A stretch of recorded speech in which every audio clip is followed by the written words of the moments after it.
Welcome, everybody. This may be a lonely night. Don't know. Welcome. Not really caring. Maybe a lonely night. Don't know. We'll have to wait and see what happens. I'm starting to sound like Bob Ross. Huh. I would like some happy trees. I've been watching Band of Brothers and I'm not all that happy. Anyway, we'll go on from there.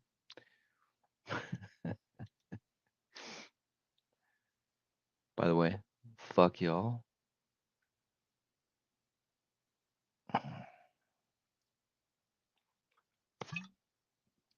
Let's wait and see what happens. Hmm.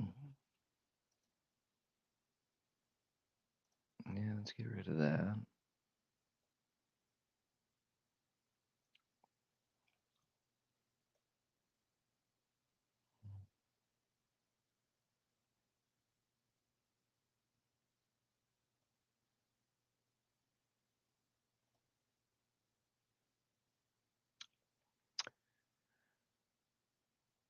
Arch, I see you, man. Fuck it, Oh, we're gonna do it God. live. And then we got this goddamn Crusader Nate dude. Man, this guy. Yeah, you should probably just get out of here, huh? Nah. This is Happy Clouds time. And I'm much better at it than Mr. Shithead down there in Alabama is.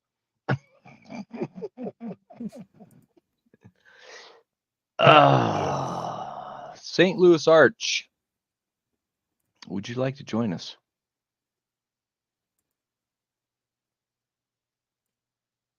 Of course, he's going to say no. I know he always does. What's going on, Nate? This is live, by the way, on YouTube. Yeah, and I already ruined it, sorry. Don't worry about it. Nobody likes us anyway, so. Well, someone's got to be the unlikable one.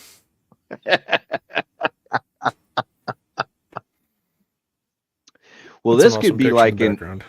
well, this can be an epically short, so we're over live already? stream. No, we can be epically short. Yeah, I know we can. Honestly, it might be better if we do. And then St. Louis Arch can join us privately. Yeah.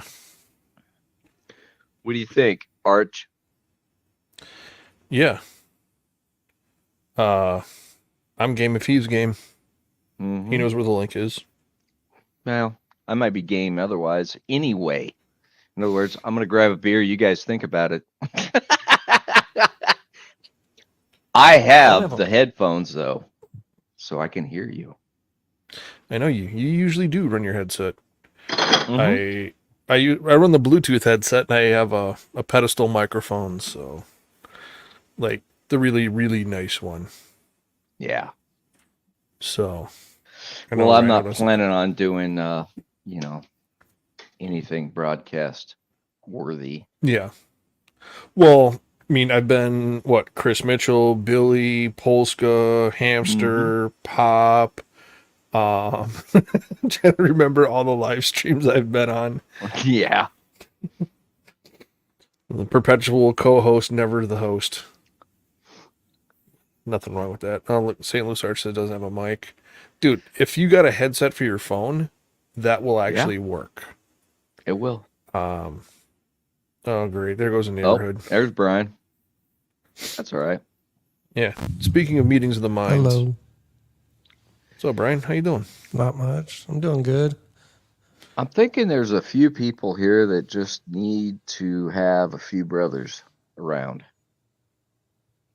Am I wrong? I'm living the dream, man. No, I've been watching. I've never seen it, and I've been kind of watching Band of Brothers. And you know what? This is fucking rough. Yeah, I had a conversation with somebody a few years younger than myself And I kind of pointed them the direction of looking at from 1974 to about 1980. And first thing they said is, "Oh my God, we're living through that exact same sociocultural dynamic right now." Hmm. I was thinking more along the lines of, what have I done to actually honor my forefathers? That was where I was going with it. Oh, yeah. Well, I literally just finished a couple of conversations with some some younger men who could benefit from conversations with a few older stoics that have had some life experiences and can be that big brother mentor type. Something I've been doing for a number of years. And then there's And the it's rest of us that spent time. right. Brian, quit that. God damn it. Hey, I gotta have my minigun banana going. Jesus. Right. Why has he got a penis? I don't know. Would that be the It's a difference? very tiny little black thing, but anyway. Yeah. Well, is it better to have a minigun banana or a minigun banana hammock? Touche. I don't want to talk about hammocks right now. Yeah. No, you guys don't understand at all. I You don't. understand. No, I No, completely. you don't. You don't understand the story behind the hammock. Dude. You and I have talked for well over a year. I No, know our it's conversations nothing to have do led. with that. No, it's nothing to do with me. No. Trust me. I'm you just saying don't style and understand. scope. You don't understand that. Okay, here. All right, guys. Do we want to get a fundraiser going? You gotta fill me in on a loop. I came in a little late. Here you go. Well, we should do a fundraiser for many things. Well, this one has got me so fucking riled. It's not even funny. Uh-oh. And it involves my girl. The original girl in Colombia. Good news, bad news. Better left unsaid. None of it's bad. And it's nothing to do with me and her. It's what she's got herself involved with. And no, it's not drugs. I was gonna say the coffee cartel. Not even that. It's the Red Cross cartel. Oh God. Yeah. They're even worse. Yeah. So, let me give you guys a rundown. She is in an area in Colombia where it's really fucking hard to get a goddamn job that pays the bills, right? It's in the coffee triangle, right? It's also areas where there's certain parts of it that are cartel, like nasty cartel territory. She's not in that area, but she took a job as a psychologist, and she went down to the very, very, very little tiny tip of Colombia in the Amazon. She is bordered by Peru. Oh, sorry. Peru over here, Brazil over here. Actually, it probably is the same. Anyway, it wouldn't matter. They got her down there, and then they told her, okay, and this is the whole fucking thing she took the job for. She's doing outreach for the natives, the indigenous tribes, which is good.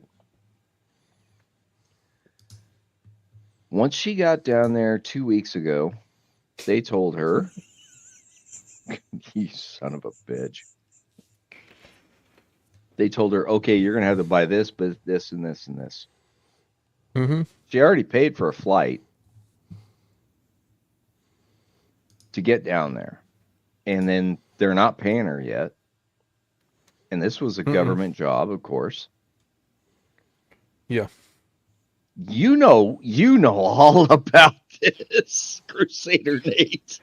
Dude, you should have sent me a message. I could have given you a warning on this. Oh God, I'm so fucking pissed right now. Yeah, I can understand, dude.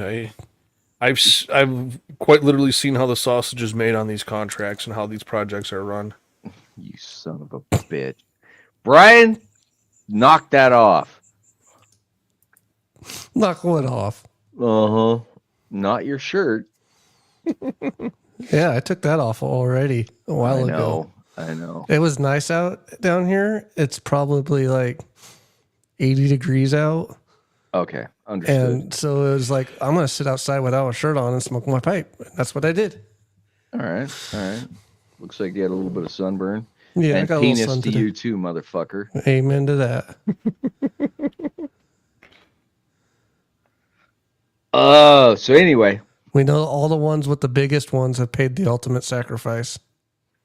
so my whole idea about doing a fundraiser is get her all the equipment she needs. I'm already funding it, by the way. Because I ain't going to let my girl go down there and die. Fuck! What do you guys think?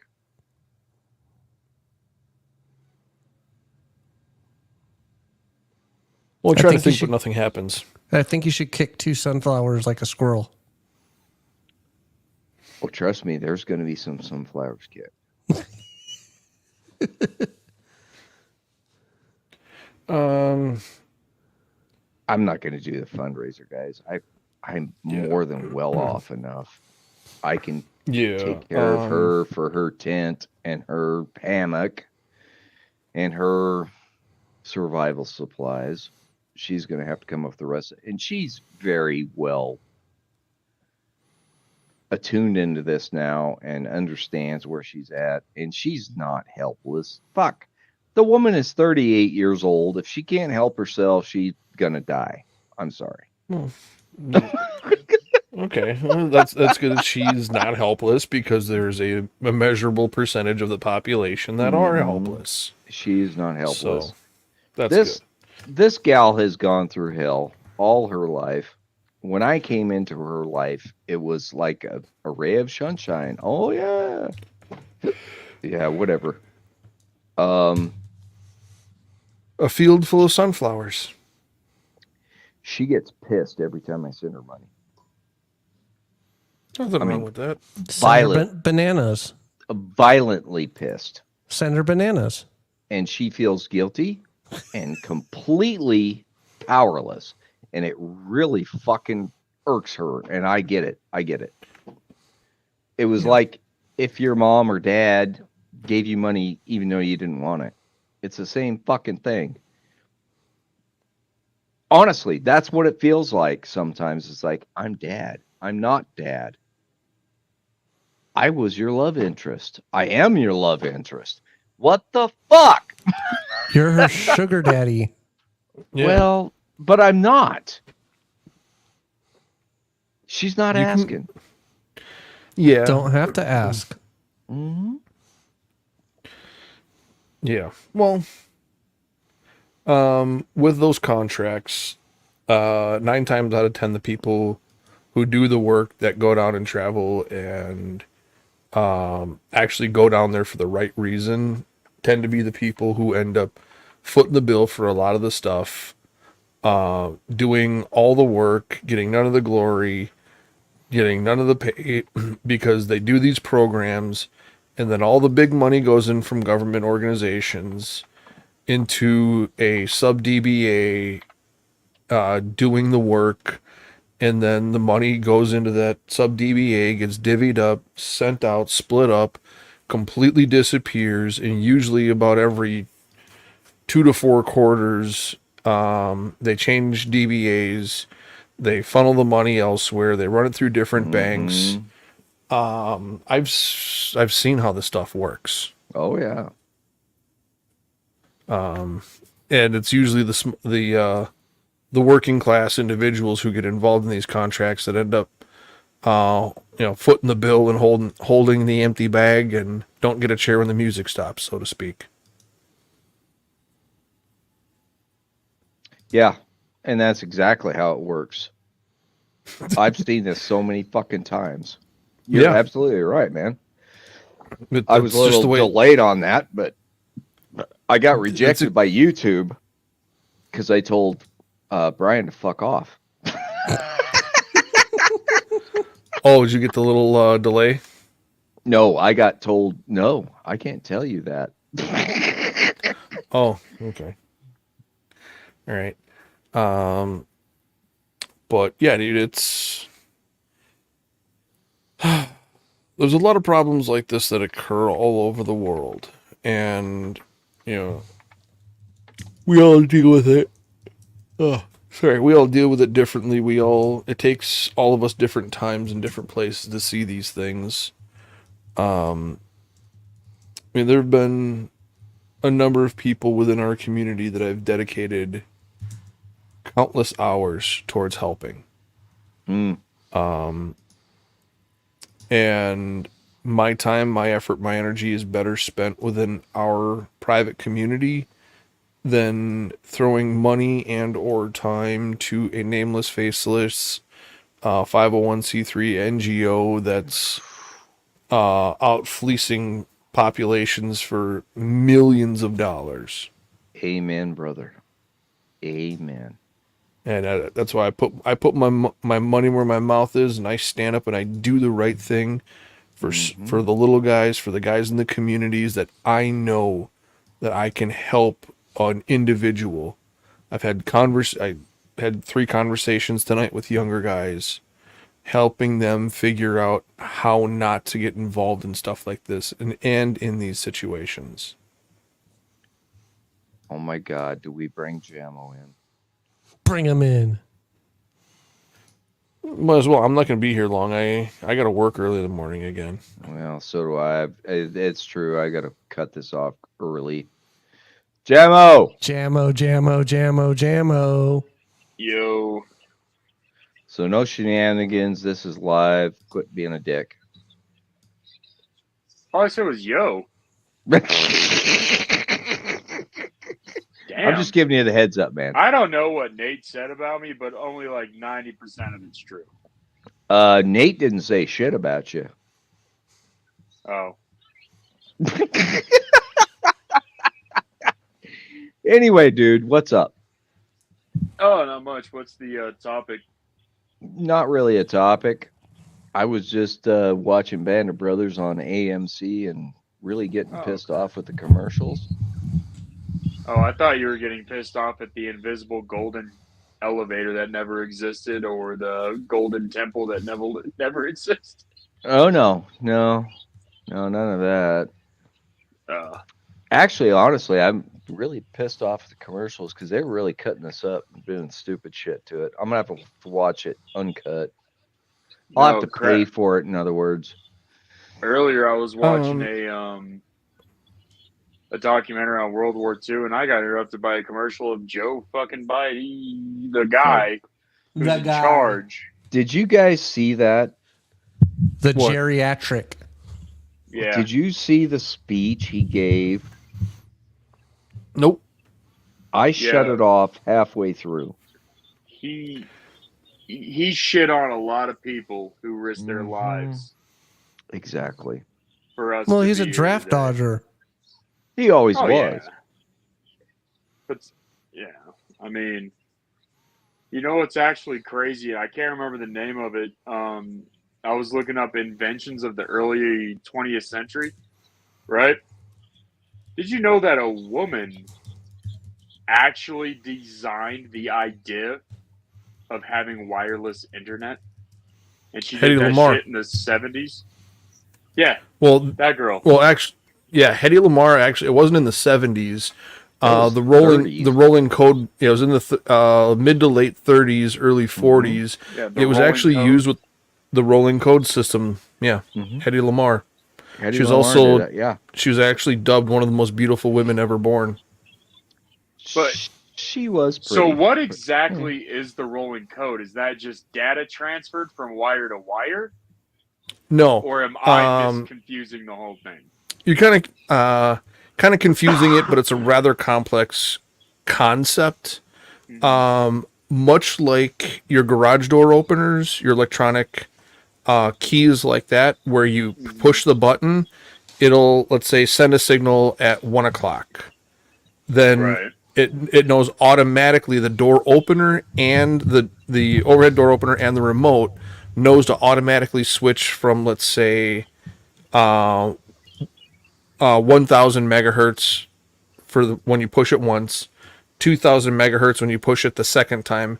It'll automatically predetermined it'll hop to the next frequency in line, so that way it will always change codes and frequencies, so that you're never using the same code and the same frequency. Does that make sense? Right. So because Brian is doing what he's doing, is now a Yeah. bad time to shun the internet? And everything it stands for? Nothing Yeah. has happened yet that will get my channel nuked. See, I keep the nipples below the camera. Even then, it would. That's what we're worried about, buddy. The nipples below the camera. Yeah. But no, it was just I never understood the concept. So she basically, so did she start the general idea for internet or the general idea for Bluetooth? She basically set the foundation for the concept of a rolling code. Mm-hmm. So transfer So- of data, basically. Yes. Um, Kind of. kind of. You're She light said years smarter than me. I'm just trying here, buddy. No, That's it's if you, the easiest way I can put it, are you familiar with like let's say a walkie-talkie system? Just Yeah. a standard bubble pack walkie-talkie system. Yeah. Okay. Imagine if you had your walkie-talkie that every time you press the button, you would transmit on channel 1, and all your walkie-talkies within that bubble pack were pre-programmed to work together, that when you release the button, it would automatically switch you to channel 2. You press the button, you're then talking on channel 2. Release the button, it bumps you to channel 3. She designed and created the algorithm to create a program for an analog radio to automatically switch channels once a transmission is ended. Okay. Well, good on her. Yeah. And that's kind of the basis of garage door openers, Wi-Fi, also Landlines. radio. Well, it's probably one of the very first crude forms of encryption for radio communication. Oh, okay. you, dude. The buzz. Was that on my end? No, I think that was Brian.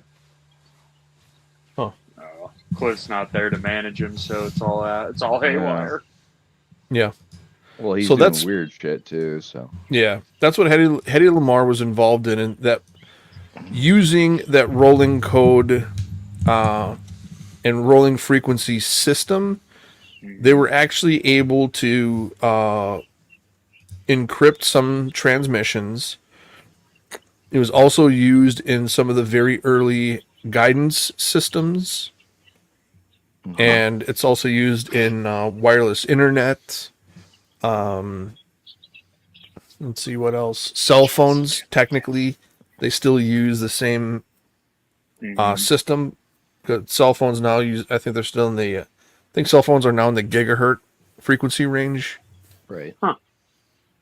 So they'll actually hop frequencies in a predetermined pattern.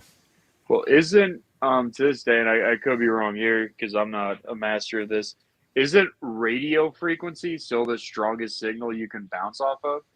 Yes, Well, but Go ahead. there's many radio frequencies. Mhm. Cell phones are in a radio frequency. Hmm?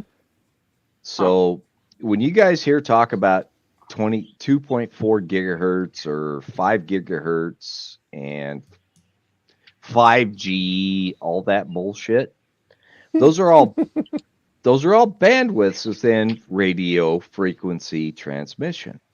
Hmm. Yeah. Now, the higher the frequency, the shorter the distance. If you're to look at a radio wave, it's much like a water wave, where you have a rise and a fall, and so you have a peak to a peak distance. It's a sine The wave. higher, correct, the higher the frequency, the shorter the distance between the peaks. Does that make sense? Yeah. Mhm. So if you have a 2.4 or a 5 gigahertz signal, that's a very, very, very short peak to peak wave. Right. The problem, you get very high fidelity, you get very detailed sound on frequencies like that, you get very fast data transfers Mhm. on those higher frequencies. However, Very you short don't get distance. correct. You do not get great distance. Mhm. Now, if you were to look at like amateur radio, GMRS radio, if you were to look at AM and FM radio broadcasting and transmissions, the lower the frequency number, the greater the distance. That's why AM radio you get a better range on than you do on an FM station. So if you were to actually go down to let's say 5 megahertz, 10 megahertz, you're gonna have the ability to bounce that 5 or 10 megahertz radio wave, which is non-ionizing radiation, very much like what we use for telecommunications, 3G, 4G, 5G, that is non-iodizing radiation, because you're radiating a signal, but it will not actually cook or do damage on a cellular level. So when you have the lower frequencies, you get a greater distance on them. That's a big key. And the other thing is, everybody who says it's the 5G that's causing whatever, no, it's not. You're dealing with a very high frequency non-ionizing radiation. That's like making the correlation between a 5G signal causing health concerns and issues is along the same lines of logic of thinking, if you spill sugar on the floor, if you give sugar enough time, it will transform into an ant. It's true. It's true. It's that goes back to the theory of spontaneous generation, which was popular between the 13 to 1600s. Mm-hmm. Yeah. Spill sugar, spill salt. It doesn't turn into anything. It's still there. No. It just there. draws other things. Right. Daddy told me it would be a puppy. Yeah, it ain't gonna be a puppy. Yeah, I mean, I'll admit, yeah, I read. I too bet much. you he promised you that when he was telling you that. Well, there's nothing well, wrong with reading. I wish I would have fucking read more. I just like war stories and that kind of crap. Well- One of the funniest things to actually talk about is the War of 1812. Oh God, that's I not swear to funny. God, I was in an Xbox party yesterday. As a matter of fact, right? And I was just trying to have somewhat of an intelligent conversation, right? So I'm sitting there and I'm like, "Hey, can you guys tell me when the War of 1812 started?" And one guy goes, "Well, that's a trick question. Everybody knows it started in 1813." No, And it started in 1811. Well, actually, Fucking tensions arose much Much a earlier few years, than even that. much earlier than Yeah. that. Right. the official Mhm. start was June 18th. But Right. for people to give it a plus year, like you're applying a trick question to a real question. I mean, Yeah. this is crap I had to learn when I was in school. Yeah. Now, don't get me wrong, I'd still screw with my teachers, because we had one teacher who was a Korean War vet, right? Yeah. And you know how they call the Korean War the Forgotten War? Yeah. So I was goofing off in class one day, and I pissed this dude off. And to this day, when I see him, I still apologize. So I don't know how he's still alive. But he slammed his hands on my desk, goes, "What do you know about the Korean War?" And we were right in the middle of studying it. I looked at him, I was like, "There was a war in Korea?" Oh God. I It- thought this dude was gonna throw me through the classroom window. Like his eyes had nothing but hatred and death. Yeah. But I mean, but Uh, the problem now is schools have gotten so liberal, and I mean this in encompassing everything, that you can't even celebrate Columbus Day. Every war is now a conflict. hmm It's getting to the point to where you can't even teach history because too many people get offended. It's gotten so bad now. They don't even teach basic math in Georgia because certain numbers are now considered racist. Like what numbers? Well, don't know, 7, probably- 8, 9. So that's one of them. Yeah. well, oh, see, I would love to have a discussion with people who think that numbers are racist. Anybody know the foundation of the modern numbers used in the Western world? Mhm. Anybody want to take a wild guess where they came from? Well, Greece. no, No, Copernicus? no. nope. Before him. Wait, before Copernicus? Well, wait, Copernicus was the one who gave us the first realization of a known universe. Yeah. Well, It was Kinda. him. Copernicus did it first. he was one of the foundational people. Yes. yeah, kinda. Who He was the um, one that discovered this or spread the solar system. Well, he Yeah. was the one who discovered the sun was the center of the. Right. Yeah. I'm trying to think. It was before Copernicus. Yeah. So Can you say Abu? Yep. wait, I thought Aladdin? so. It wasn't the Mayans because the No. Mayans No. developed the first numerical calendar. I said Abu. Oh, I'm sorry, my Yeah. kids. Hold on. The- Sorry, I'll mute. The little monkey from Prince of Thieves? No. Nope. I'm making a joke. The modern numbers we use today were actually founded and sourced in Arabic. Yes. They're listed as Arabic numerals. Yeah. Yes. The original foundation for counting goes all the way back to cuneiform and Mesopotamia, Samaria, the Fertile Crescent. That's where some of the very first calendars and some of the very first writings existed. That's the very first location of where we have documentation in clay tablets of the origin of the wheel. That goes back to about, I think, 12 to 13,000 years ago. But don't quote me on that. I may be wrong. So numbers have been around for quite a long time. Well, the numbers we use. So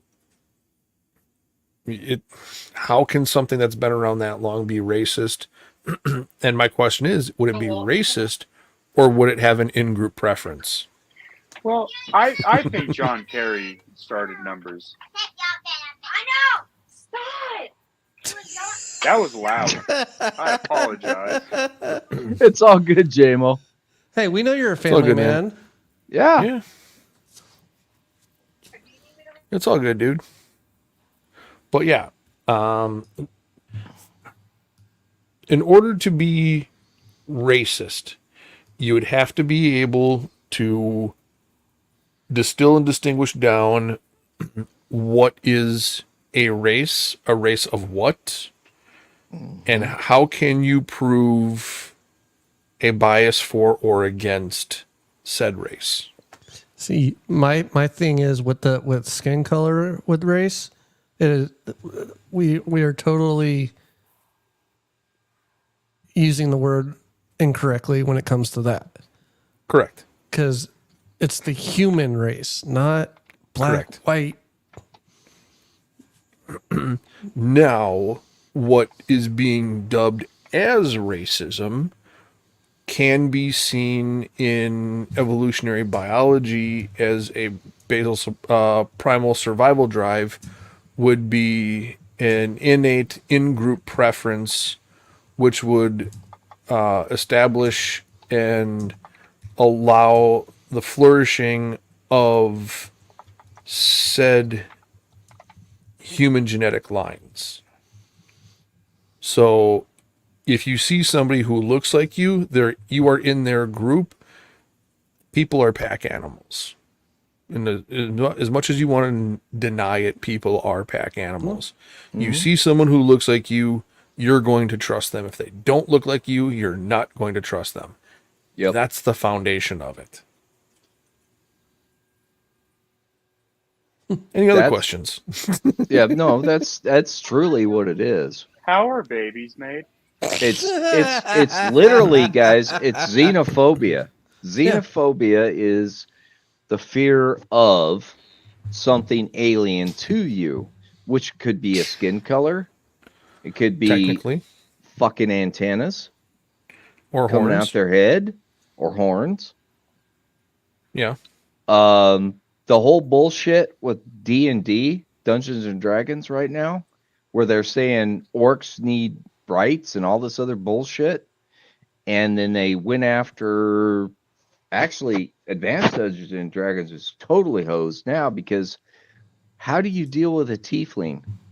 Do you guys know what a tiefling is? No. I have no idea. It's a fucking demon that's got horns. So Pop's X, allegedly. No. But this thing lives on the same plane as you do. It honestly, what it amounts to is a faun from Greek mythology, but they're a little Okay. more advanced than that. So they've got horns. They got a goat horns, and I'm talking ram horns. Goat or ram type horn? shit. Okay. All right. It just depends on how old they are, how long their horns are, just like goats. Well, like a ram horn, a sheep horn, or a goat horn. That could. And we talking an ibex? Or we talking a? We're talking sheep, like like- wild sheep. So you've got like the a ram. like a more like an ibex sheep or a Marco Polo Nope. sheep or Well, the ibex has got long horns. right. I'm talking American wild Okay. sheep. You know, Okay. rams, Good. the ones with the freaking helmet. Yeah. pretty much. Well, Marco Polo sheep actually have a helical style antler that grows, or a horn that grows out away from its skull. So that's kind of why I was asking. Mhm. Yeah, it's. Don't look into it on YouTube because you're gonna get inundated with a bunch of weird shit. So. Oh, when you said D&D, I already knew it was going weird shit Oh, anyway. yeah. It's, Yeah. I mean, I would rather focus on hard genetics, biological sciences, things that I can actually find, touch, source, look at, and verify versus somebody's crazy fantasy of whatever they can dream up in their free time while they're Well- drinking Dr. Pepper and eating Cheetos in a dark basement. Well, Nate, I just think you're jealous because I am a level 70 saddle warlock. And I have Well- no idea what that is. I was just Me going to either. mention. I was just hoping to get you to giggle, but whatever. I Yeah. was just going to mention the last time that I went out looking to actually touch, feel, and investigate. You got I got arrested? I got arrested. I mean, have I seen some Don't things call out? it the champagne room then, asshole. Right. But yeah, I mean, have I seen things out in nature that I can't explain? Yes, I have. Sure. Is there a good portion of us that have seen or heard or experienced things that conventional explanations do not fit? Oh yeah. Mm-hmm. I think we've all been there. I've seen a tracer round stop 10 feet in front of me and just straight to the ground. Yeah. You guys want to talk about some crazy living when Rhino actually had his old house up north of Colorado Springs. I know a lot of people gave him crap when he did. Remember when he did that haunted show on Pop's channel? Yeah. Yeah, I I was got it. there for all of it. I got to interrupt. Everybody's got to tell Mr. Shithead change his name. Oh, there he already did it. Okay. Yeah. Yeah. All right, go ahead. Sorry, I didn't mean to interrupt. He No, threw no, himself no. out. And then he You're and then he good. threw himself out. Oh, Jamo, Rhino and I have talked about that whole experience a number of times. And there's a lot of things that do like he wouldn't go into greater detail. Like I had a bunch of questions, and he's like, I don't want to talk about it. I don't want to talk about it. I will. Like, what was one of the questions? Because everything he heard and saw, I was legitimately present for. I mean, it gives him the willies to this day. I've kind of gotten over it, and I mean, but there was some definite weird crap. Like, what was one of your questions? Well, knowing being a former Marine, I know you know which way is north no matter where you are. No matter, we could pick you up, spin you around, throw you in a helicopter, fly you wherever, blindfold you, dump you somewhere, and you know your compass, your cardinal compass directions. Right. When he was talking about having that sound like a band or music coming from a distance, Mm-hmm. how far? What cardinal direction was it coming from? Number one, and what was the east? Mhm. And what would you estimate the distance to be? So I mean, we could hear it inside some nights, but every time we went out, we always went to the left. Because if you're in Colorado, the west are always to the mountains, so the east was the forest that sat behind his house, and Okay. it would progressively get louder. But right when you were at the deafening tone of this music, it would swap and go either south, east, or north, and that was the crazy thing about it. Like everything from the music having weird orientations. The night the random guy thing was knocking on the front door, that was probably the worst night we all had. Okay. Because it was Ryan and I, and one of his friends, Katie, was there, and yeah, that night got weird because and it looked like a person, right? Mm-hmm. And it would knock, and then we go to open the door, there'd be nothing there. Well, finally his roommate showed up, right? And I was immediately going to blame his roommate because he hadn't come in for like 10 minutes, and we kept hearing the damn knocking, right? Yeah. Well, the roommate comes in and goes, "Hey man, did you guys see that thing run by the house?" So right then there, I looked around and I was like, all right, cool, so someone's screwing with us. And Rhino basically made the decision. He's like, all right, how about this? We're both going to go outside. You go right, I go left. We'll just corner this thing around the house. And I was like, all right, cool. Yep. So we go out. We both go our separate directions. We meet in the backyard. Well, there's a section of his backyard that was, only way to describe it was super black. You couldn't even tell there were trees behind there. Yeah. Right? So all of a sudden we hear footsteps on the roof. And Okay. neither of us knew what to do. And then out of nowhere, it probably landed 15 feet away from us to the north. And then Okay. sounded like it darted through the woods. At that point, we went back in the house, but nobody got comfortable again the rest of that night because nobody knew what we were dealing with. I know we had priests involved at a certain point. But yeah, like I was there nights dishes broke on their own. Yeah.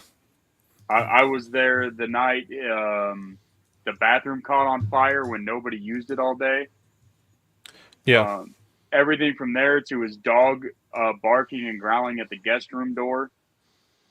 It was just a weird house, and I think after a lot of the investigating was done, the priest just told him, it's probably just smart if you guys just leave because it's no longer like this is an entity. It's more like this is a gateway, and more crap keeps coming Now, the music that was heard, in. would you say it was 1920s to 1930s, 1930s to 1940s, 40s to 1920s 50s? to 30s. I mean, it was really classical, really organy.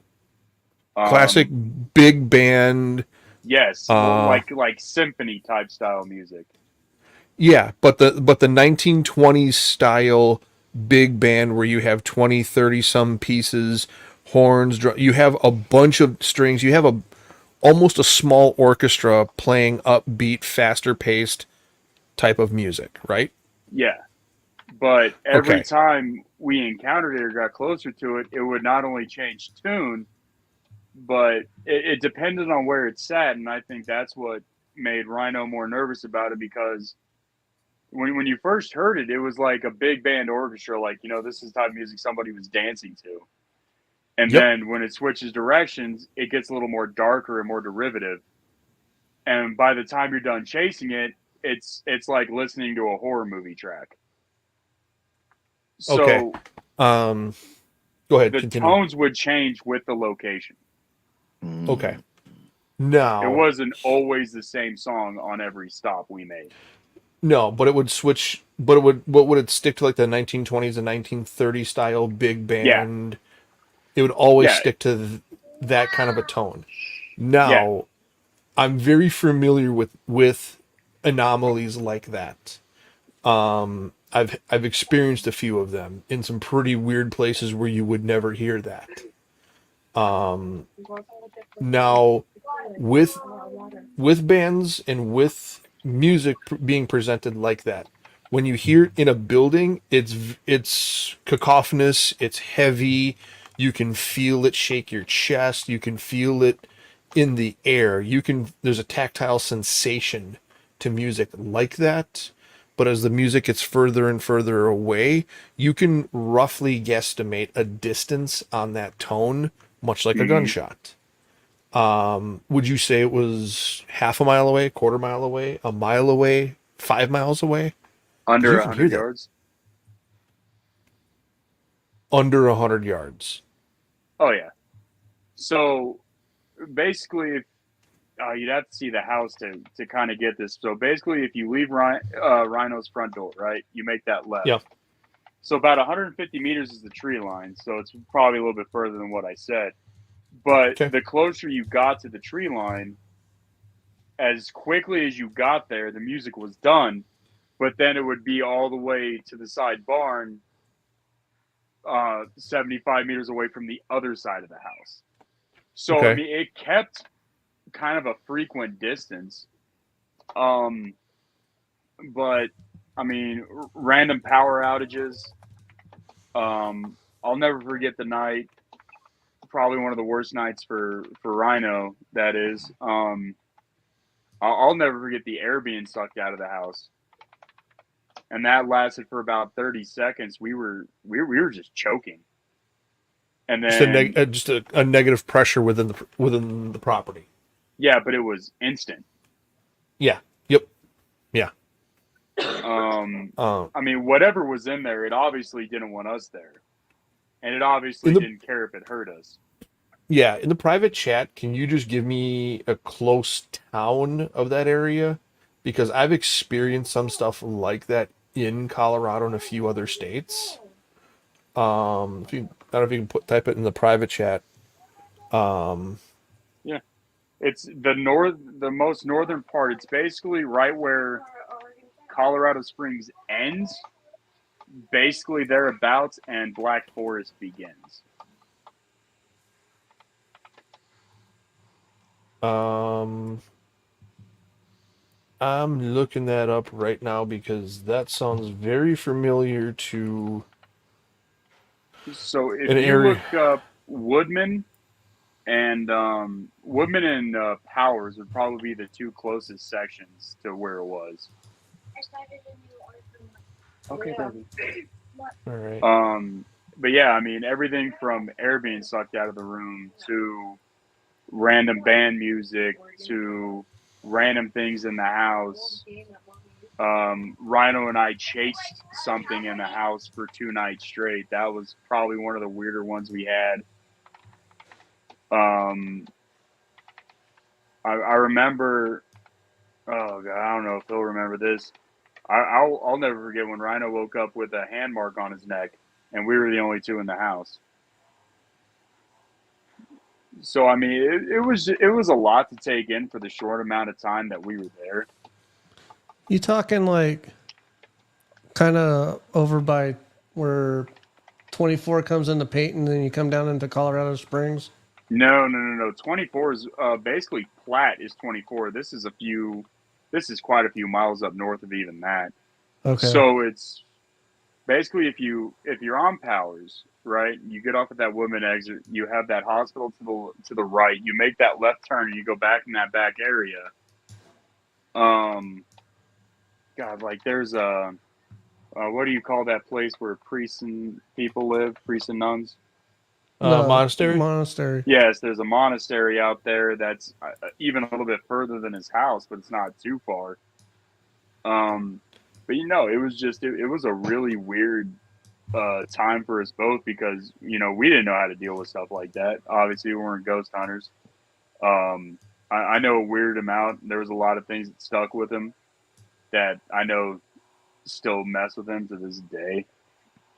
But yeah, I mean, the band was one of the weirder ones. Random Okay. fires was another weird one. Dishes breaking. I had a beer bottle thrown at me one night, and actually, I think Michael was in there for that one. The guy who's been on the podcast a few times, one of Rhino's older friends. Yeah. He was there playing poker with us one night when that happened to me. But I mean, no matter where you were on the property, you could be the only one at the house. You never felt like you were alone. You always felt like there's somebody watching you from around a dark corner, or there's always that sensation like someone's like standing over you, leaning over you. Yeah, like the hair on the back of your neck's constantly standing up, like someone's there. You just can't touch them or see them. Yeah, like you have that funny feeling like you're being watched, but there's nothing around you. So you want to know something creepy? And a few years back when I was driving truck between Peyton and Falcon there on 24, I would have like random things like it sounds like would be thrown and hit the truck. I'd get out. There's no marks. There's nothing. Mm-hmm. That's kind of ironic because it's out of the way from where you're saying the house is, but it's not like, really. Yeah, I mean it's about a 5-6 mile difference. If you're going from his house to Peyton, you're probably looking at like 21 miles. Yeah. But I'm just saying between Falcon and Peyton right there when we'd come out of Kansas that's a very City. short span. That's a very short span of distance, maybe 6 miles, if even that. Yeah. No, it would just and this one actually happened during the daytime, and I think this is right around the same time Rhino and I kind of took a break because all we did was stupid crap, me and Rhino, and that's a shocker, right? But I'll never forget we were by his truck, and Rhino actually looked my direction with his head down and goes, "I'm not being an idiot here. Is there someone at the front door?" And I look, and I mean, and clear as day, it looked like a person. Mm. And this is when I was still fast. I was in shape. I was just there on leave. I was still in the military. And I was like, all right, so you stay here. because at that point I knew it wasn't watching me, because I you have your peripheral going every time when you're in the military. You even did as a contract, because you never know what's going to Yeah. happen to Still the have side. that going. I Right. fucking do it all So- the time. I'm looking and I'm looking and I'm looking, and the guy doesn't move. He's not even paying attention to me. He's completely transfixed on Rhino. And I open up the door and I yelled out, and I yelled, I was like, "Is he still there?" Rhino goes, "Yeah." I mean, all the way to the door, nothing. But the door would look like it was being held open. But Yeah. I couldn't see anything from the other side of the view. And Yeah. I know 2 weeks after that, Rhino had moved. He started kind of living on the road in an RV, experiencing like a different style of life. But it seemed like once something bad happened and everything stopped, something was always around the corner at that place, and it was unstoppable. Everything from the bathroom door shutting on itself or slamming shut one time, the medicine cabinet being shattered while I was in there. Yeah. And then when he had the priest come in, I wasn't present for this one. He did call me and tell me basically what the priest had said. I told him to leave immediately, and I understand the circumstances where he lived. And I'll never forget the night we kind of we started challenging it back. Mm. Yeah. And that was the night the air went out of the house. And I mean, all of it. And at that Question. point, go Yeah. ahead. I'll just say, can you give me a 5-year aid or a 5-year span, like 2000 to 05, 05 to 10? When This did would have this? been 2011, and I believe he left late 2012, maybe even sooner. But the night we challenged it, we had we'd had enough, right? We figured there's two of us, right? He went as far as grabbing a Bible, and we just kind of started talking to this thing. It's like, at a certain point, you can't just back down from it forever. Mhm. And then it sounded like a freaking semi had hit the house right before all the air went out. And at that point, we realized whatever this thing was, we weren't going to beat it. It was either live with it or leave. Yeah. And Rhino ended up making the subconscious decision to leave, which is probably really smart, because sanity started being checked and came into question. Even the first time the priest came out, I was there for the second time. And yeah, it was just and that went on basically, I think that started 3 weeks after he initially moved in, all the way up until he left. And yeah, I mean, some of the stuff that happened even when he wasn't there. There was one night I was just supposed to go there to grab the mail, right? And Yeah. the oven was on, all the burners were going, the sink was going, and dishes were shattered on the floor when I entered the house. And when I called him, I was like, "Hey, man, I think someone broke in. Doesn't look like anything's missing, but some definite things are broken." And the first thing that came out of his mouth was, "Is it the kitchen?" And I said, "Yeah." He goes, "No one stole anything. The house is weird." And then he hung up. And that was when he was still doing floral services with his mom. So, yeah, I mean, like, everything from I would sometimes get so nervous. It's not even a sixth sense at that point. It's just like, you ever get that feeling where you're just sitting somewhere, and I'm sure all of us can answer this, and you just know something bad is about to happen to you? Yeah. Like, just your gut feeling, you can feel it all over. Yeah. Yeah. So I grabbed his dog, which is then Brown Dog, and we sat outside and waited in his he had his truck. We waited in Brent's car because his roommate went with his parents for the weekend. And literally, that's where we sat. And I'll never forget. I just watched something move in and out of his house all night until he got home. So it was eerie to say the least. Like, I'm actually surprised either of us made it out, because there was a few nights where it got extremely questionable if we were going to survive it, Okay. especially when we started challenging it. Yeah. You guys were pretty much in, I'd say, within a 5 to 10 mile range of where I was, where I experienced some pretty off the wall stuff. Hmm. I was actually not too far away from you guys. How far would you say the Black Forest was from you guys? Oh God, Rhino would know. I'd say we were within 2 miles of the actual Black Forest border, because I know the monastery sits directly on it, and that's Uh-huh. probably a mile past them, going Okay. to the west and a little bit more to the north. All right, because I was there 0506, not Hmm. too far away from the monastery. Right.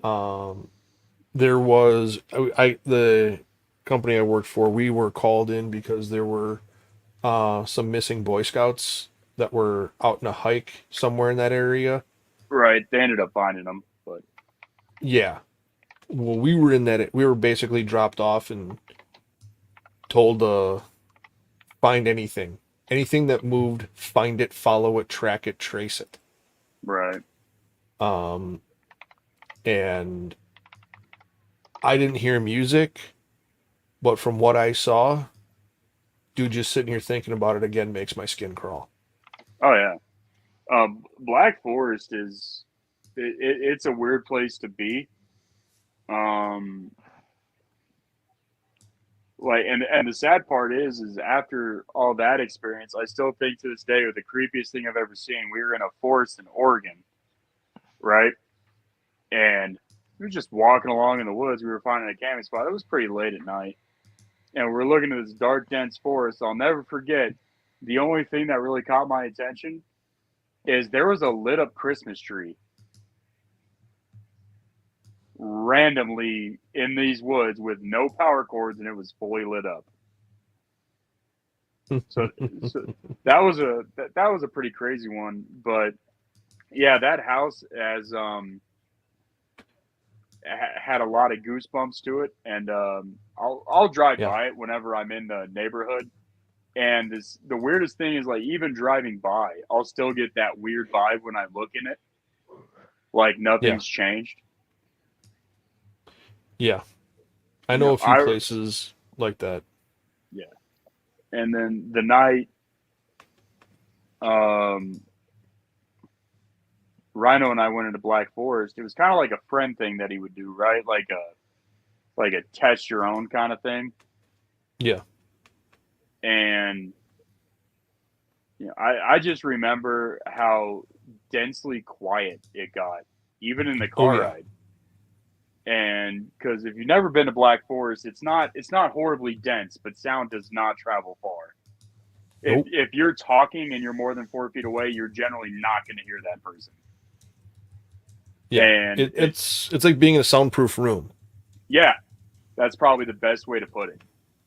Like, if you and I were on a hunting trip and I was 50 feet away from you and I screamed, you probably wouldn't hear me. Like, it's just, it doesn't carry well with voices. Yeah. And that was always Rhino's area growing up. I lived in a little bit further south in the city. And yeah, I mean, just that house will always hold bad memories. Yeah. It is what it is. I know a lot of the things that happened with Rhino when I wasn't around got seemingly worse, because I'll just never forget the handprint on his neck. That's the one that will probably always stand out to me the most. Hmm. I know he said it got progressively worse after that. There was a night I got thrown when oh God, who was there? It was me and Amanda, I'll never forget. It was me and Amanda. We were hanging out at the house waiting for Rhino, and I got thrown randomly. She thought I had tripped on something, and then I got thrown again trying to make it back to her in the kitchen. So it was just a weird house. That's probably the best way to describe it. Rhino never opens up about it because I know it still holds a lot of scars for him. Yeah. But yeah, I know when I wasn't around, things got progressively worse. Not that when I was there they were any better, but I think once Rhino was there one on one, it was kind of like a free for all for whatever else was in the house. Because now they only had one thing to pay attention to. Yeah. I don't know how to describe it, but I was down in the Black Forest for 4 days, 3.5, 4 days straight. Mm-hmm. And the only way I can describe it is, there's a physiological difference, a different feeling when somebody grabs you by the bicep, by your shoulder, and is like pleading you for help. There's like a sympathetic, like your body knows somebody's at risk, like there's something wrong. That there's the difference between that and being yelled at like someone wants you to leave. There's a different physiological sensation. The entire time I was there was like somebody was holding my shoulders, screaming at me for help. Right. The entire time. Yeah, it's definitely a weird place to be. Anywhere near the Black Forest area, and even kind of going into Colorado Springs, that first 5 miles outside of it is kind of like a red zone. Because you never know what's there. And that's one of the crappier things about it. I think the worst night I had was, and I had to describe it to Rhino. And the sad thing is we couldn't discount it because it happened to him too. It had to be the woman crying in the house. That was probably, I think, hands down the worst one for me, because I'll never forget. I was drinking a beer. I was kind of just sitting in the living room watching the TV, and I kept hearing like sobbing, right? Yep. And I was like, okay, well, whatever. It's the TV show. And then I realized I was watching. What was I watching? I vividly remember. I think it was Lord of the Rings: The Two Towers. Okay. Because Gandalf is better than Dumbledore. Well, by far. And I'll never forget, I just kept hearing sobbing, and it was right at a scene where someone was crying because the town got wiped, right? But then it dawned on me they always muted the crying sounds for that dramatic effect in the movies. Okay. And I'm sitting there, and then finally I just pause it, and I'm just listening. And, well, it stopped when I paused it. So I was like, all right, whatever. Hit play. It started again. And I look over to the guest room. I'll never forget, I just see a tiny little shadow pass by the door, which spooked me out because that's where I was going to sleep. And I go in there and I open the door, and it was frigid cold. I'll never forget that part. And this is July when this one happened. And I just remember walking in the room, and I still heard the crying. And I checked everywhere. And just never found anything. Nothing jumped at me. Nothing grabbed me. But again, it was that hair on your neck feeling like whatever's making this sound is just luring me. Trying to, Now, because the closer I got to it, the further it got towards the closet area. The further away, the closer you get to it, the further it would draw away. It was trying to draw you towards something. Yeah. And go ahead. Go ahead. And that was a pretty bad one. Everything from that to there was one night. You guys remember when we had the huge military gas shortage under former ex-president Obama, right? hmm I could say that. Yeah, whatever. That's true. Well, Former we knew this. ex-president. We knew this diesel truck driver, me and a couple of other buddies, and he had a cabin kind of tucked away out there in the California woods. And that place is pretty bad. Not Amityville horror bad, because we ended up finding the problem, almost killing the problem. Yeah. But I'll never forget, it was me, Erica, Ballner, Traval was there. You know, and we were just all in this cabin. You know, and they brought her little sister. Well, in the middle of the night, her little sister freaks out and comes into our room. Right? And I'll never forget, I was like, you know, what's wrong? And she looks at me and goes, something is tapping on my window and it's creeping me out. Right? Well, the guy gave us the combination to his gun safe, which is very smart to give to 3 Marines. So, Right. I'll never forget, I woke up Ballner, and there was a section of this room she was sleeping in that was just pitch black, and it was right where the closet met the window, right? So you had that nice Mhm. little V shape where you could sit in there and you could be at the window and you couldn't see me. Yeah. So, yeah, you can turn it off.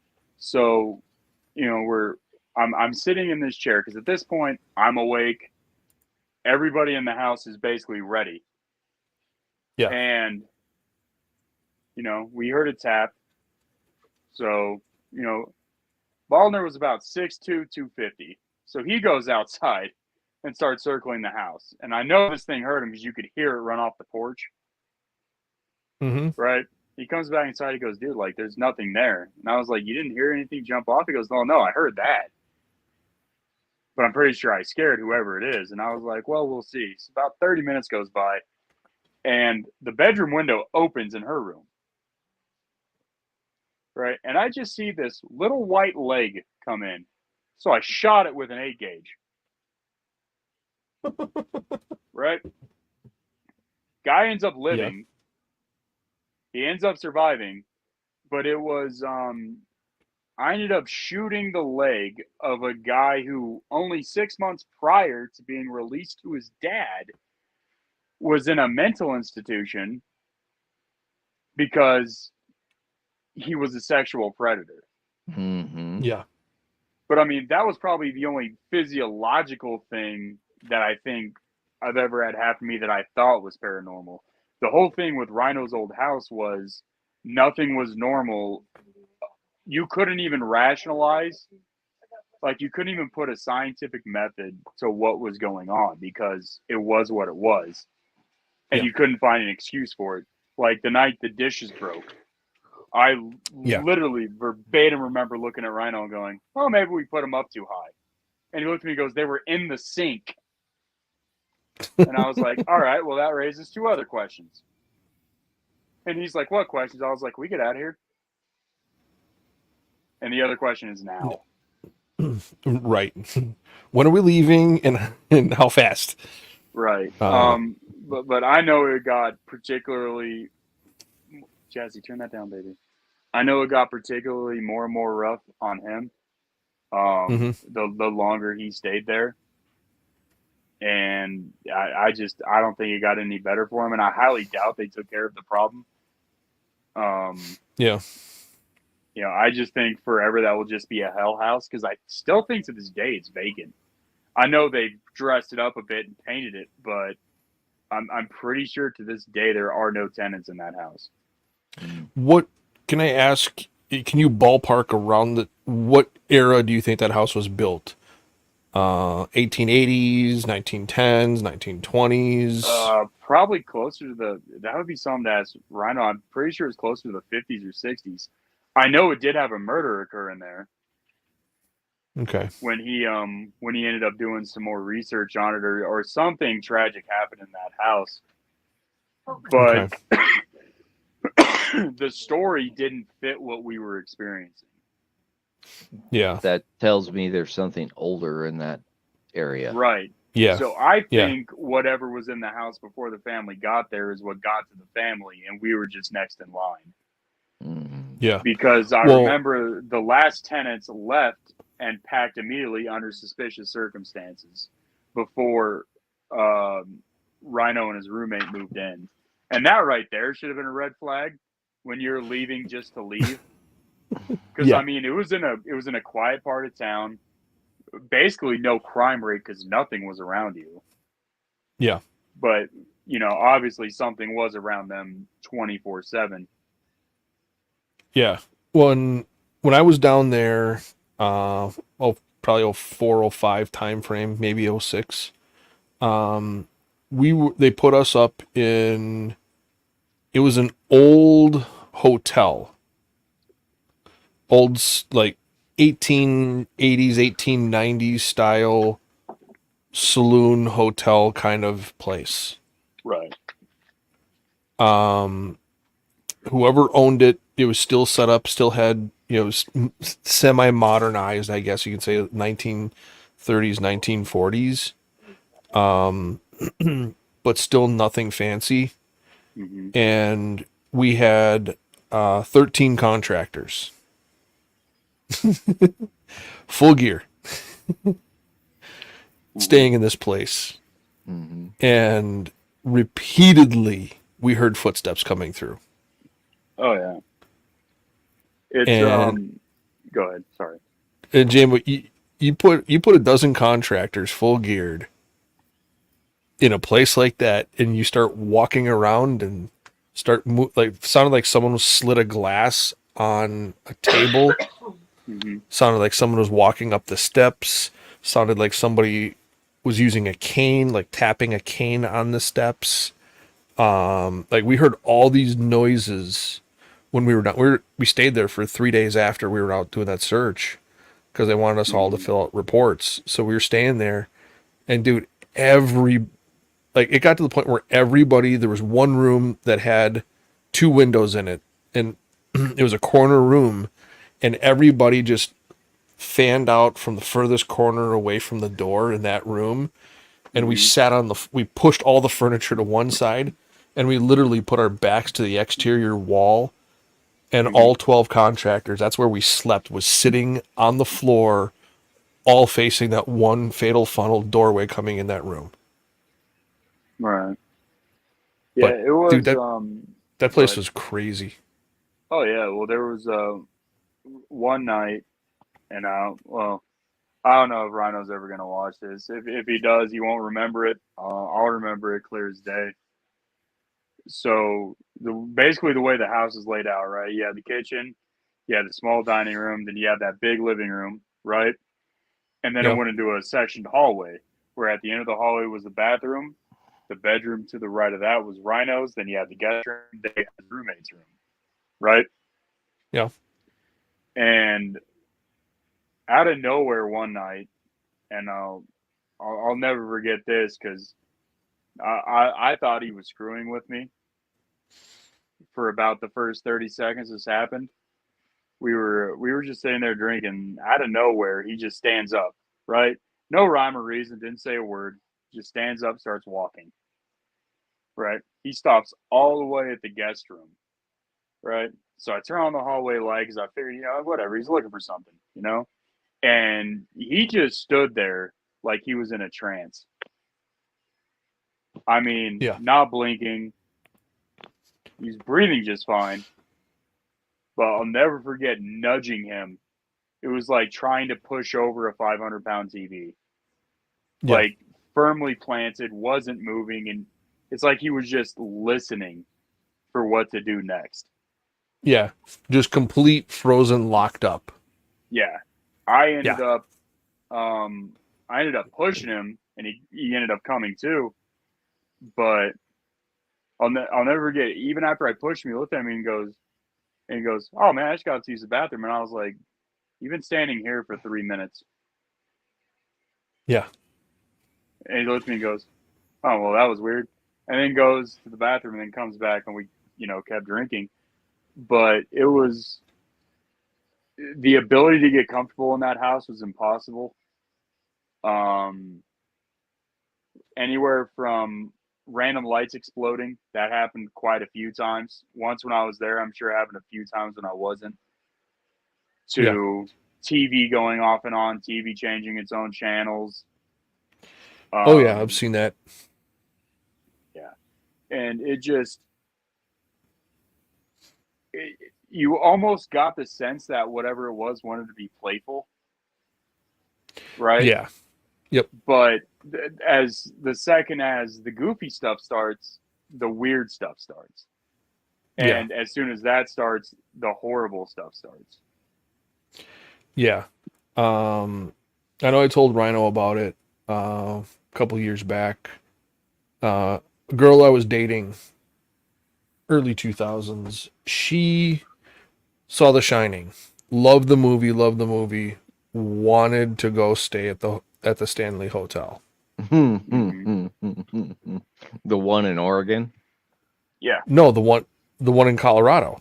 No, the actual hotel that was in that film is in Oregon. Right, But the basis of the story is here in Colorado. Right. So we went down to the one in Colorado.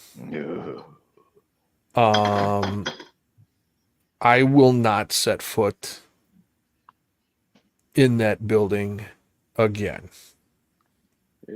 It's creepy. And that's putting it very, very lightly.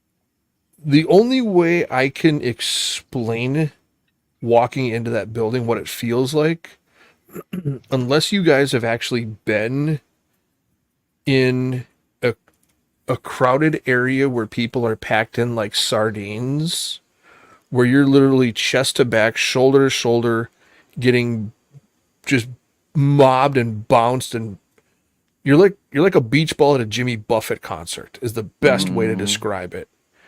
And now imagine taking that happy-go-lucky behavior and switch it to an aggressive, why the hell are you here? Get out. Energy pushing and trying to force you out of that place. Yeah. I spent 2 days in that hotel. Yeah. Yeah. There's it's funny because as much as I am, because I am a horror movie buff, I love horror movies. Mhm.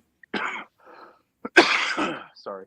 Even I have a limit to what I'm personally willing to go through. Yeah. And that house did it and then some. I never stayed at the Stanley Hotel. I never will. I've heard enough stories from people who have. Yeah. So when I was growing up, and this is probably the last one because it kind of ends on a horrible note and I got to get to bed. But so when I lived in Kansas City and, Vincent's in here. I thought maybe, Cliff, Brian was still in here because he used to drive from Kansas City. No, There used to be No, Cliff yeah, bugged Brian out. left. And Yeah. we got to wrap this up anyway because I'm going to close All right, well, out this one. I'll quickly tell this one then. All right, so, cool. We grew up with this kid named BJ, right? And he had a little brother who was autistic. So when BJ's mom passed away, there was a lot of things that went against her. One, nobody ever talked to her. She was a Satanist. She was also heavily into black magic and witchcraft, and she was a Satan worshiper. So I'll never forget the night. My buddy Stefan, I, BJ, and his little brother Aaron were there, right? It was just a normal night. We kept hearing Aaron giggle, which is no big deal. The biggest problem was it was 2 a.m. So we go out to the living room where he was laughing, and he was sitting on his mom's rocking chair, right? Yeah. With a book in front of him. Seems innocent enough. It was Stefan who actually pointed out that he wasn't sitting in the chair and the book wasn't in his hand and it was turning pages. Nice. Yeah.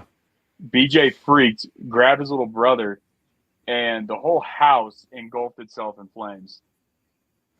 Mm-hmm. We put Aaron back in the chair and it all stopped. There wasn't even a burn mark, like not even a starting point, right? Yeah. So I called my dad and I was like, hey, I'm over here at BJ. His mom was Tiffany. He goes, I'm on my way. And he hangs up. He comes and scoops us all up in his single cab 96 F-150. I'll never forget that truck. But the whole time, because, he did the old country boy thing, kept the shotgun hoisted on the back window. Yep. So the whole time we're driving, Aaron's waving at something in the back of the truck. and my dad couldn't get a good enough vantage point to see it. So my dad pulled over, grabbed a shotgun, went and investigated. It was nothing. Right? So we get back to my house. He tells everybody to go to bed. And then the giggling started again, but at my house. So I'll never forget, he came into our room. It was about 4 a.m. My dad was getting up for work, right? Yeah. And my dad had one of those old school 8-gauge trench guns from leftovers from the war. Yeah. So he goes up to my dad. I'll never forget this. He looks at him and goes, "Someone's at the door and I can't unlock it." And Aaron's about 6 at the time. BJ and I were all 13. So I'll never forget, my dad goes, "Well, no one should be here, buddy. Maybe you're just saying things." And he goes, "No, it keeps smiling at me." So my dad grabs his shotgun. And we had one of those old colonial doors, right? So it was thick wood, but it had that little glass cutout. You guys remember those doors? Yep. Yeah. What we saw in that window, we'll never explain. Yeah. But my dad fired a round right at its head. We watched it hop the neighbor's house and go away. So my dad called Steve and he goes, "Hey, this is just weird. I'm not into this demonic stuff." And he wasn't. He hated anything to do with cults, Satan, horror, any of that, right? Right. He calls Steve. Steve leaves work 2 hours early because my dad was actually getting up to get dressed to go relieve him from work. And my dad goes, "Listen, I can't have your kids here with my kids. I don't want to sound mean, but it is what it is. There's weird stuff going on here, and I don't know how to explain it." Yeah.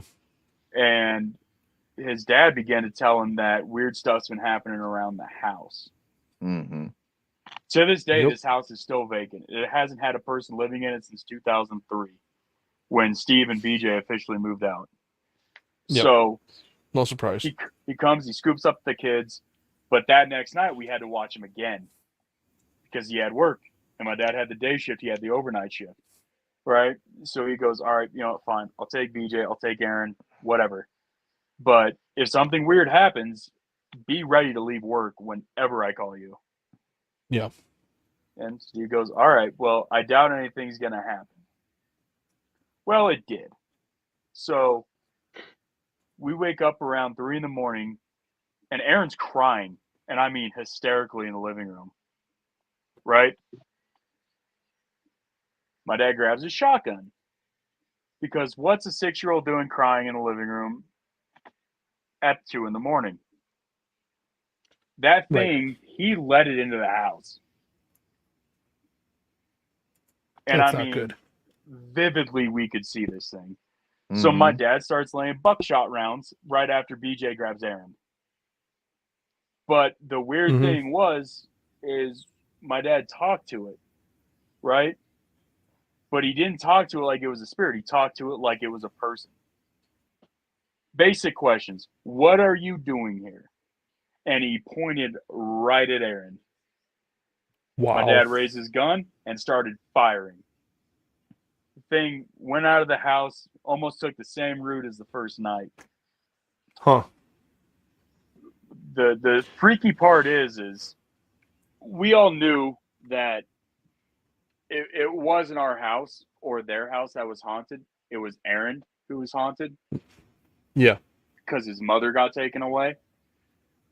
But BJ's the one, believe it or not, who actually and this is where I'm gonna look like a piece of shit. So he ended up taking his own life about 4 years ago because he spent all that time in a they call them sanitariums, but you know what I mean. But he still kept having dreams about her, and he couldn't get them off, and he would still draw the same figure that we saw that night. Mm-hmm. And I'll never forget, he begged me, and I was in the Marines at this point. I was 19 when last time I visited him. And he looked at me and goes, "Hey, if you just tell them the same story, they'll know I'm not crazy." And I looked at him, I was like, "But the problem is, BJ, they'll think I am. Yeah. And then I'm risking my life to be in here with you." Yeah. And he goes, so you're not going to say anything? I was like, I think it's just for the best interest. You keep taking your medication, and hopefully the dreams just stop. And then you're out of here. Like, the doctors gave him an agreement. You go 30 days without one flip out, you're free. Wow. Right? Oh, So I found out a few years later he had asked Stefan Ashley the same question. Stefan bowed out of it too because he didn't want to be caught in the same situation. But some of the Yeah. things he was drawing were so gory and messed up. Like, they accused him of hurting himself because he would wake up with scars across his chest. Right? Because I ended up talking to the doctor. The doctor goes, dude, like, he'll sit there and you know, when you're dreaming, you don't know what you're doing. Mm-hmm. No. So I was kind of chalked up to like, well, what if this thing is hurting him at night? And then he showed me some of the videos. When I tell you that he would lay flat on his back, and I mean, in a ghouly manner, just snap back up, right? And he would just take his hands and just feverishly try to rip himself apart for like 2 minutes. Mm-hmm. And then he would lay back down and go right back to sleep. And that happened, according to the doctor, it would happen at least once a week. He would do this to himself. And I told him, I was like, well, the thing is, I've known BJ a long time. He wasn't good at taking pain. So there's no way in hell he was doing this while he was awake. Yeah. Because it would be too much for him. And I even told the doctor, like, he's asleep. Like, there's no way in hell he is awake for this. And he goes, but his breathing patterns and his heart rate tell me he is awake. And I was like, well, you can have an elevated heart rate when you're asleep. It depends on the dream. Yep. And he goes, yes, but 180 over 130. And I was like, that sounds like someone who's being attacked and scared rather than someone who's just trying to hurt themselves. Yeah. So they switched up his medication and it got okay, but he ended up nevertheless took his own life. I came That's clean sad. after he did it to his dad. And, you know, and then Stefan and I, last time I saw Stefan, we went to his old house, right? And it just so happens a girl we went to middle school with lives across the street from the old house. And, you know, so we stopped her. We all say, I was like, hey, Courtney, you know, how's your husband? We both still hate him, but how is he? And she sat there and told us, she goes, you know, no one's lived in there since all that happened with BJ. And I was like, well, it doesn't surprise me. And she goes, there's also no power in that house. And I was like, oh, okay. She goes, yet, can you still explain why there's a light on right now? Like, they cut off everything there. And Stefan, I'll never forget, we turned around and we saw her. Like, clear as day saw his mom. Yeah, that's And nuts, man. the one who got screwed up the most by it was me. Because the biggest issue with BJ's mom was one thing, she was like drop dead gorgeous. She was just a psychopath. Yeah. But I started walking towards the house and I was the driver. Like, I was just being commanded to do it. Stefan ended up having to tackle me and then throw me in the car, and Stefan ended up driving us out of the neighborhood. But it just goes to show you how long something will last when it's not taken care of properly. Now, I don't know if bringing a priest into that house would have solved anything, because you never know with something like that. But I know it's kind of that old saying is, if you destroy it, you set it free. Yeah. You know, and I mean, yeah, like I've seen some things. I still think Rhino's old house is probably even worse than that. But yeah, like there's always going to be unexplained. And the thing that makes me mad is how most people just dismiss it. Like it just can't be true because they can't see it or feel it. Like, cool, I'm glad you can't see it or feel it. And I'm not the most notable guy in the world, and I understand that too. But when 2 or 3 people can all corroborate on the same story, almost verbatim, word for word, it's got to mean something. Yep. You know, Always have a witness. well, like when Rhino told me when all this stuff was happening, of course I laughed it off, right? Because Mhm. I don't want to think about my childhood or the fact I was tucked in bed one night by Stefan's great great grandmother who passed away 10 years before he was born. You know, Yeah. none of that matters. It was the fact that those are just stories you can tell. It's different when you have proof. You know, Yep. and yeah, I mean, Stefan and I don't talk much anymore, actually at all anymore.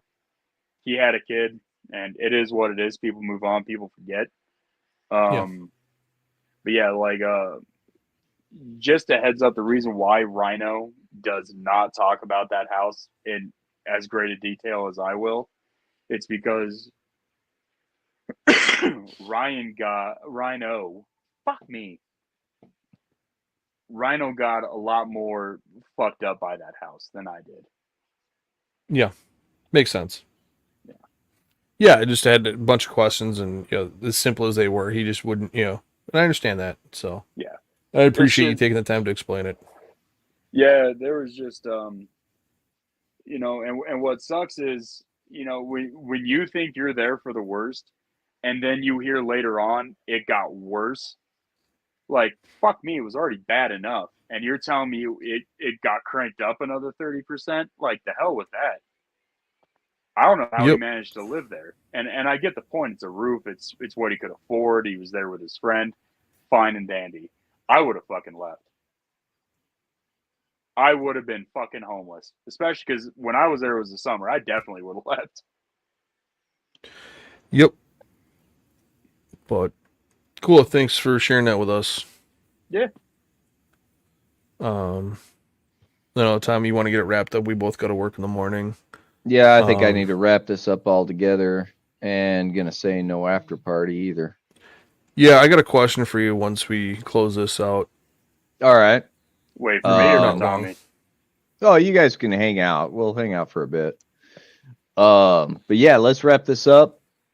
Didn't expect this to turn into paranormal, but it did. Never know where it goes. That's all good. This was just a spur of the moment thing anyway. So, yeah. It kind of leads us to what the hell's happening in France when there've been so many years of this kind of death and destruction. Well, Anyway. the royal family's just fucked. Oh yeah, well, we're not worried about them. They were always fucked. They're inbred. Well, it just goes to show you that the only thing consistent in life is change. You don't like Yes. something, wait a minute, it'll change.